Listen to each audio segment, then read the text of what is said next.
Paper বুক তৈরির দীর্ঘসূত্রিতা নিরসনে সরকার পদক্ষেপ নিচ্ছেন কি না? ইনশাআল্লাহ আমরা অচিরেই এ বিষয়ে পদক্ষেপ নেব। এই বিষয়ের সাথে শুধুমাত্র আমরা জড়িত নই, সরকার জড়িত নয়, এই বিষয়ের সাথে সুপ্রিম কোর্ট জড়িত।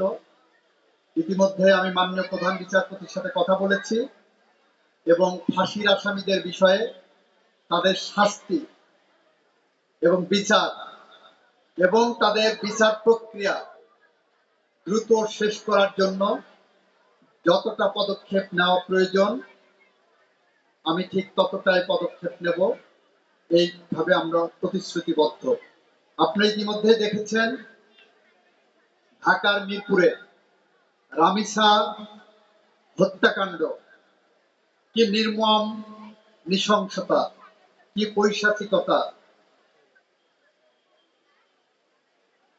এটা মনে করতে গেলেও হৃদয় ভারী হয়ে ওঠে, কণ্ঠ রুদ্ধ হয়, বাষ্পরুদ্ধ হয়ে ওঠে। সে রামিসার বাবা ফ্রাস্ট্রেশন নিয়ে বলেছিলেন উনি বিচার চান না, কারণ উনি জানেন বিচার হবে না। আমি যখন মন্ত্রণালয়ে সাংবাদিকরা আসলেন, প্রশ্ন করলেন রামিসার বাবার ফ্রাস্ট্রেশনের জবাব কি,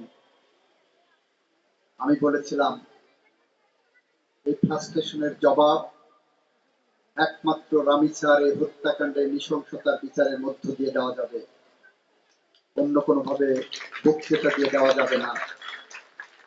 আমি বলেছিলাম 1 সপ্তাহের মধ্যে রামিসার এই মামলার চার্জশিট হবে। আপনারা দেখেছেন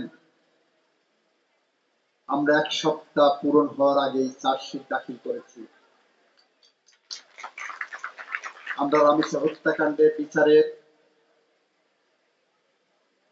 এই প্রক্রিয়াকে ন্যায় বিচারের মানদণ্ডে যেমন স্বচ্ছতা রাখতে চেয়েছি, ঠিক একইভাবে যারা এই ধরনের অপরাধের সাথে জড়িত হয় তাদের সামনে একটি দৃষ্টান্তমূলক বিচার প্রক্রিয়া নিশ্চিত করতে আমরা যে নিরন্তরভাবে পথ চলছি, নিরলসভাবে চলছি, তার অংশ হিসাবে 1 তারিখে 1 জুন যে কোর্ট খুলবে, 1 জুনে রামিসা হত্যা মামলার বিচারের কার্যক্রম শুরু হচ্ছে।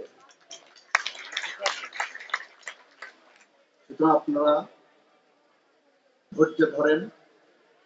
ঠিক রামিসার মতো মাগুরার আসিয়া সহ যতগুলো ফাঁসির আসামি, সেই নির্জন ছেলে আছেন, তাদের মামলার নিষ্পত্তি আমরা দ্রুততম সময়ের মধ্যে করব ইনশাআল্লাহ। আমি অ্যাটর্নি জেনারেল থাকা অবস্থায় বাংলাদেশের সবচেয়ে সেনসিটিভ যে কয়েকটি হত্যা মামলা ছিল তার মধ্যে ছিল মেজর সিনহা হত্যা মামলা, আবরার ফাহাদ হত্যা মামলা।